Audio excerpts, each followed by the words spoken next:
नमस्कार आदरणीय पवार साहेब, शिवसेनेचे खासदार, आदरणीय आमच्या सगळ्यांचेच पार्लमेंटमधले मार्गदर्शक राऊत साहेब, काँग्रेस पक्षाचे वरिष्ठ नेते, आमचे महाराष्ट्रातले मार्गदर्शक बाळासाहेब थोरात, व्यासपीठावरील सर्वच मान्यवर उपस्थित बंधू आणि भगिनींनो, पुढची 3 महत्त्वाची भाषणं आपल्याला ऐकायची आहेत, त्याच्यामुळे आपला फार वेळ घेणार नाही.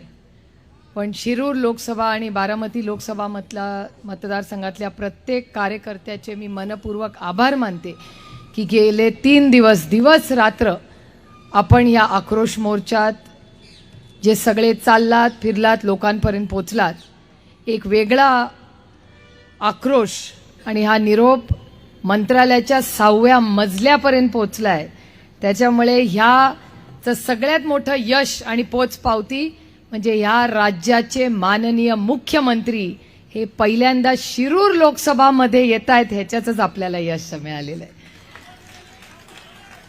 आता ते मला काय माहिती नाही, पण ते रिझल्टच्या दिवशी त्यांना कळेलच. त्याच्यामुळे आता अतिथी देवो भव. मला नेहमी सगळे विचारतात तुमच्या मतदारसंघात लोक येतात, मी म्हणते माझ्यावर जी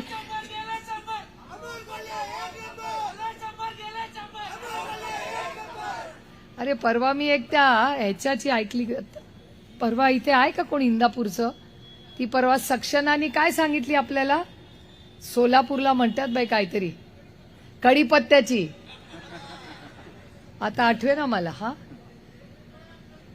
1 रुपया कढीपत्ता सरकार झालं बेपत्ता. परवा मी इंदापूरमध्ये ऐकलंय. खरंच आहे की आज जी परिस्थिती आहे आणि जो संघर्ष आम्ही बघतोय, आज अमोलदादांनी हा सगळा जो मोठा 3-4 दिवसाचा कार्यक्रम केला त्याच्यासाठी आवर्जून थोरात साहेब, काँग्रेस पक्षाची सगळी ताकद आणि शिवसेनेचे सगळे कार्यकर्ते पदाधिकारी त्यांचे मी मनपूर्वक आभार मानतो की महाविकास आघाडीची काय ताकद आहे ही आज सगळ्या त्या 6व्या मजल्यापर्यंत ही पोचलीच असेल. आणि सगळ्यात महत्त्वाची गोष्ट जी मला चिंता वाटते, कारण मी जे मुद्दे अमोलदादांनी बोलले ते मी परत बोलणार नाही, पण आज महाराष्ट्राच्या समोर सगळ्यात मोठं आव्हान कुठलं आहे तर ते पाण्याचं असणार आहे.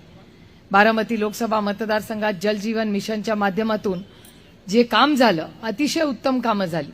त्या काळामध्ये माननीय उद्धवजींचं सरकार होतं आणि 50% खर्च केंद्र सरकारने केला आणि 50% खर्च जलजीवन मिशनचा सगळा हा उद्धव साहेबांच्या या सगळ्या सरकारमध्ये, बाळासाहेब थोरात त्याच्यात होते, सगळीच राष्ट्रवादी काँग्रेस पक्ष होती, त्या काळात झालं.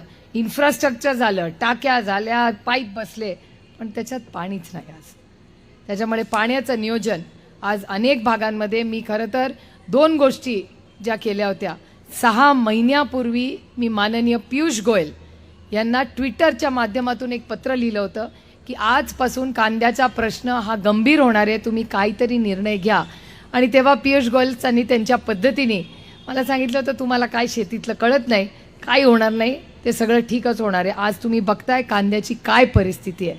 तसंच त्यांनी इथेनॉलच्या बाबतीत केलं. गुरुवारी सकाळी 11:15 वाजता पार्लमेंटमध्ये उत्तर देताना सांगितलं की या देशातली सगळ्यात चांगली इथेनॉलची पॉलिसी ही 2014 साली झाली. हे दुर्दैव आहे. माननीय आदरणीय खूप उच्च शिक्षित चार्टर्ड अकाउंटंट असे आमचे बंधू पियुष गोयलजी आहेत, पण थोरात साहेब त्यांना माहिती नाही की इथेनॉल महाराष्ट्रात गेले 30-40 वर्ष चाललंय. त्यांना असं वाटतंय जे या राज्यात होतंय हे 2014 नंतरच होतंय, कारण का आधीचा अभ्यास कदाचित त्यांचा कमी असेल, कदाचित. त्याच्यामुळे त्यांनाही माहितीच नाही आहे. आणि मी जेव्हा जेव्हा हे प्रश्न बघते तेव्हा कांदा असेल किंवा महाराष्ट्राच्या माननीय मुख्यमंत्री आणि दोन्ही उपमुख्यमंत्र्यांना मी 1.5 महिन्यापूर्वी पत्र लिहिलं होतं की पाण्याची परिस्थिती आपल्या जिल्ह्यातली अनेक भागांमध्ये अतिशय अडचणीची आहे.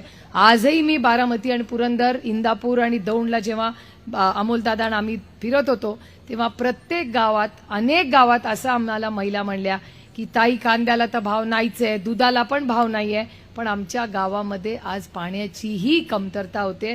तशीच परिस्थिती पुणे शहरातही सुरू झालेली आहे. कारण का दादांना माहिती आहे आम्ही 1 महिन्यापूर्वी पुणे म्युनिसिपल कॉर्पोरेशनमध्ये ही मीटिंग घेतली होती आणि तेव्हा पाण्याचा प्रश्न, त्याच्यामुळे माझी या महाआघाडी जे त्यांना म्हणतात 3 पक्षांचं जे ट्रिपल इंजिनचं खोक्याचं सरकार आहे, त्यांना विनंती आहे की तुम्ही पक्ष फोडा, तुम्ही काय ईडी, सीबीआय, इन्कम टॅक्स ते थोडेसे दिवस जरा बाजूला ठेवा. ही महाराष्ट्राची मायबाप जनता आज पाणी मागते आणि न्याय मागते. आणि जर ही दुष्काळाची परिस्थिती अशीच राहिली तर त्यांचा कुठल्याही कार्यक्रमाला त्यांना फिरता येणार नाही. हे आम्ही अडवणार नाही. जशी त्यांची तो कसला तर मोदी साहेबांचा रथ फिरतो ना, तो कसा लाठी घेऊन गावातून बाहेर काढतो, तसंच हे जातील ना तेव्हा ह्यांना पण बाहेर काढतील. त्याच्यामुळे संभाल के रहो, नाही तर परत आपल्यावर आरोप येतील की आपण काहीतरी राजकारण करतोय. पाण्याचं राजकारण कधी केलं नाही आणि कधी करणारही नाही. त्याच्यामुळे पाण्याच्या बाबतीत अतिशय संवेदनशील पद्धतीने मला वाटतं या सरकारनी जातीने लक्ष घातलं पाहिजे. आणखीन एक मोठं आव्हान आपल्या समोर आहे, ते म्हणजे अंगणवाडी भगिनींचं. आज या राज्यातल्या सगळ्या अंगणवाडी भगिनी या आंदोलन करतायत. काय त्यांची मागणी आहे की पगार वाढ करून द्या. काय फार पगार वाढ वाढत नाहीये. कालच इंदापूरला मी होते, तिथे मोठा थाळीनाद करण्यात आला. 3 तारखेला अंगणवाडी सेविकांचं मोठं आंदोलन हे मुंबईला आहे.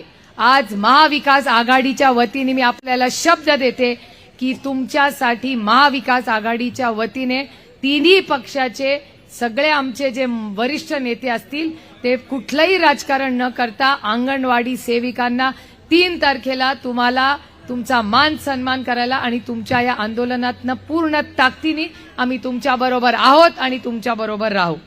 आणि 2-3 महत्वाचे विषय आहेत. एक म्हणजे आरक्षणाचा. आज महाराष्ट्रात आरक्षणाचा विषय अतिशय महत्वाचा आहे.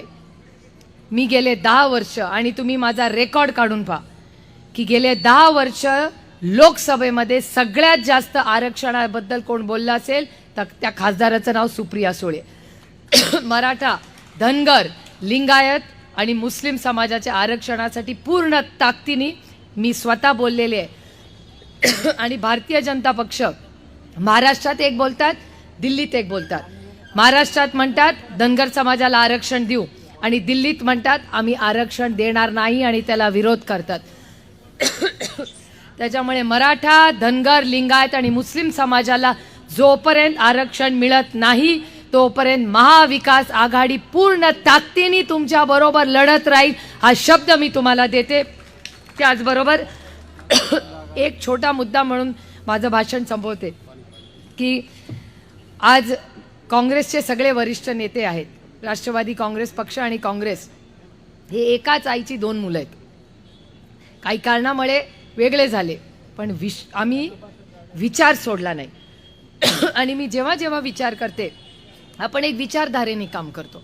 आणि बाळासाहेबांचंही काँग्रेसवर प्रेम होतं हे विसरून चालणार नाही.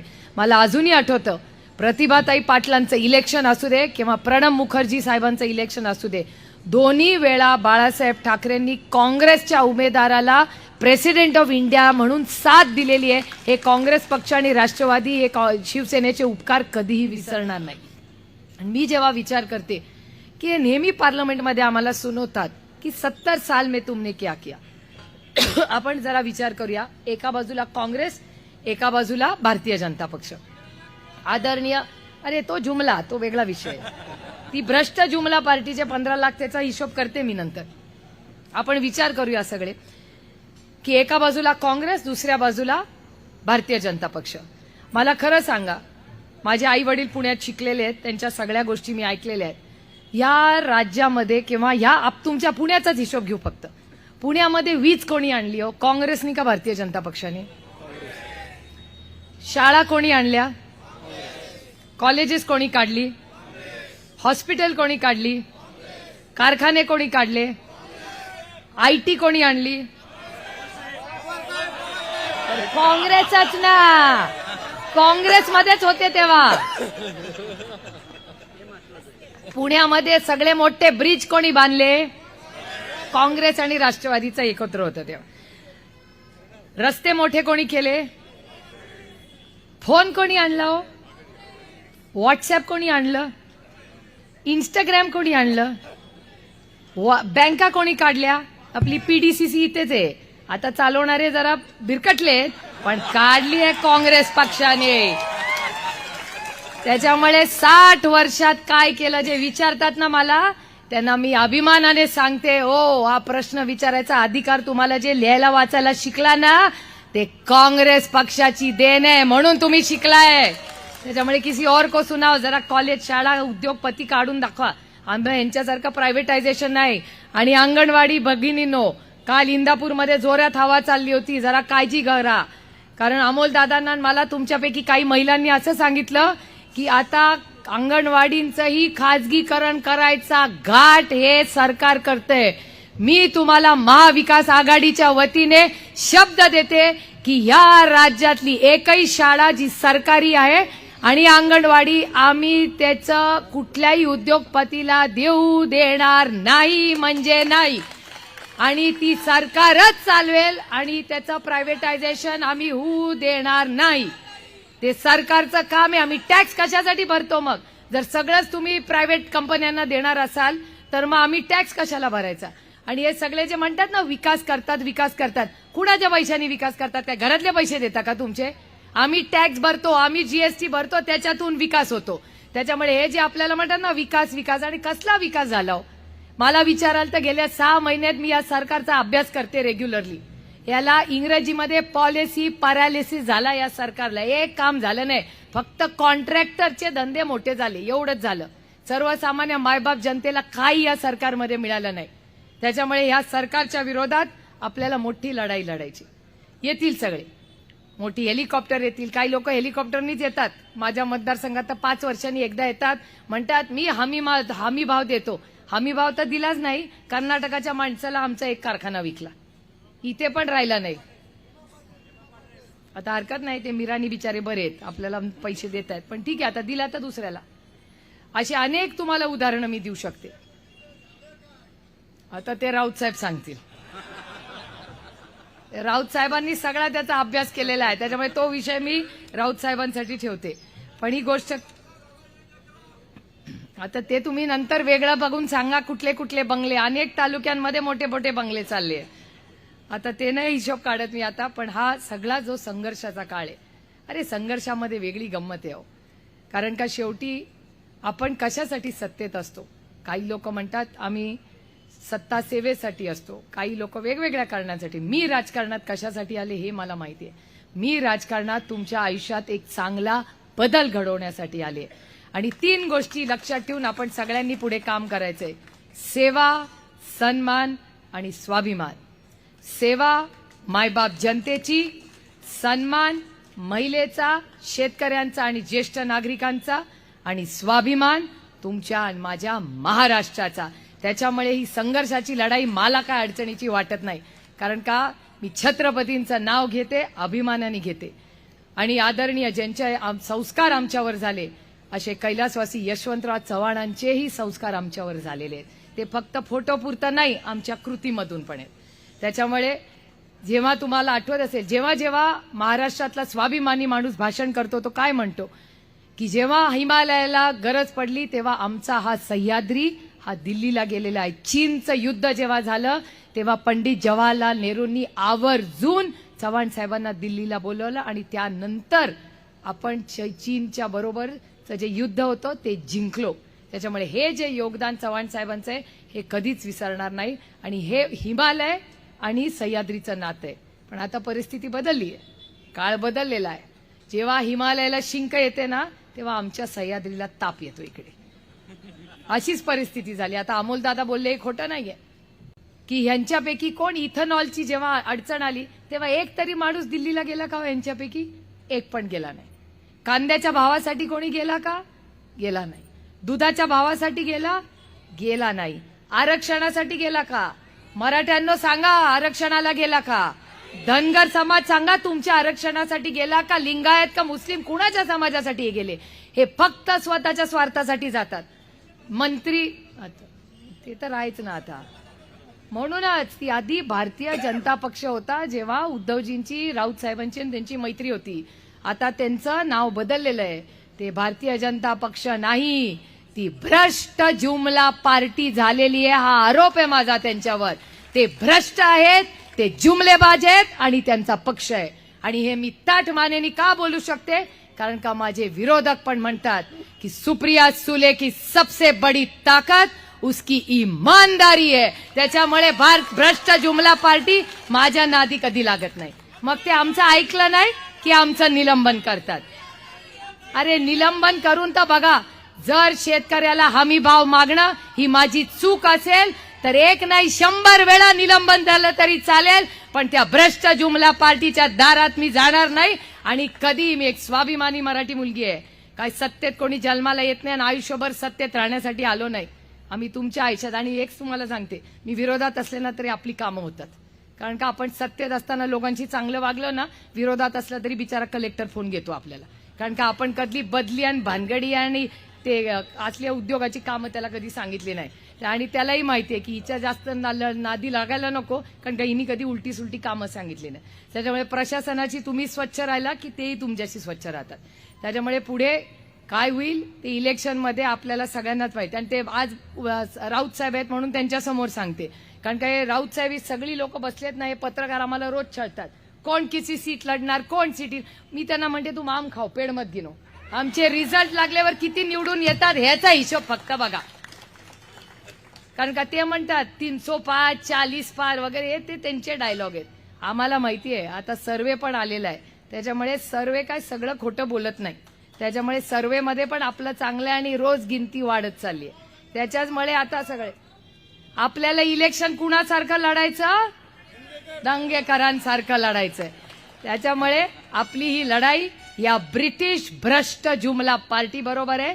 त्यामुळे काय तुम्ही काळजी करू नका, ते येतील, काय सांगतील ऐकायचं, जनाचं करायचं. त्याच्यामुळे माझा विश्वास आहे की आज लोकसभा आहे नंतर, आणि मग नंतर मला आज साहेब पण विचारलं तू काय 10 महिने मुंबईला जाणार नाही असं ऐकलं. म्हटलं 10 महिने मुंबईला जाणार असं नाही, पण माझा नवरा आणि मुलं मुंबईला राहतात. आता मला आपल्या सगळ्यांनाच इलेक्शनची जबाबदारी आहे. त्याच्यामुळे पहिली लोकसभा, त्याच्यानंतर विधानसभा, या दोन्हीचाच गुलाल घेऊनच आपण सगळ्यांनी आपापल्या घरी जायचं. हा निर्णय आजमध्ये घ्या. ही वज्रमूठची सभा ही सगळीकडे राज्यात होतील. पण मी तुम्हाला विश्वास देते की जर महाराष्ट्राचा स्वाभिमान हा आपल्याला जगवायचा असेल, टिकवायचा असेल, माझं दिल्लीची आणि वैयक्तिक कुणाशीही भांडण नाही, पण मी एक स्वाभिमानी मुलगी, आणि जर महाराष्ट्राचा अपमान तुम्ही करणार असाल तो मी तरी सहन करणार नाही. कारण का ज्या भागाची मी लोकप्रतिनिधी आहे ती सगळी छत्रपतींच्या पदस्पर्शाने पावन झालेली ती भूमी आहे. भोर असेल, वेल्हा असेल, पुरंदर असेल, त्या सगळ्या भागांमध्ये आम्हाला अभिमान आहे त्या छत्रपतींचा. त्याच्यामुळे आम्ही एक स्वाभिमानी पक्ष आहोत, स्वाभिमानी आघाडी आहोत. त्याच्यामुळे पूर्ण ताकदीने आम्ही लढू. आणि हे जे शेतकरी विरोधी जे सरकार आहे, हे भ्रष्ट सरकार आहे, त्यांना त्यांची दाळका दाखवायचं काम हा नक्की प्रत्येक मतदार करेल. आज प्रशांत दादा, तुम्ही शिवसेना आणि काँग्रेसच्या वतीने अतिशय उत्तम आज हा जो आक्रोश मोर्चाची सांगता सभा जी केली, याबद्दल मी तुमच्या सगळ्या सहकाऱ्यांचे, पदाधिकाऱ्यांचे, आज सकाळी पोलिसनी पण वगैरे थोडीशी काहीतरी गडबड केली, पण ठीक आहे, हम लढेंगे और जीतेंगे. जय हिंद.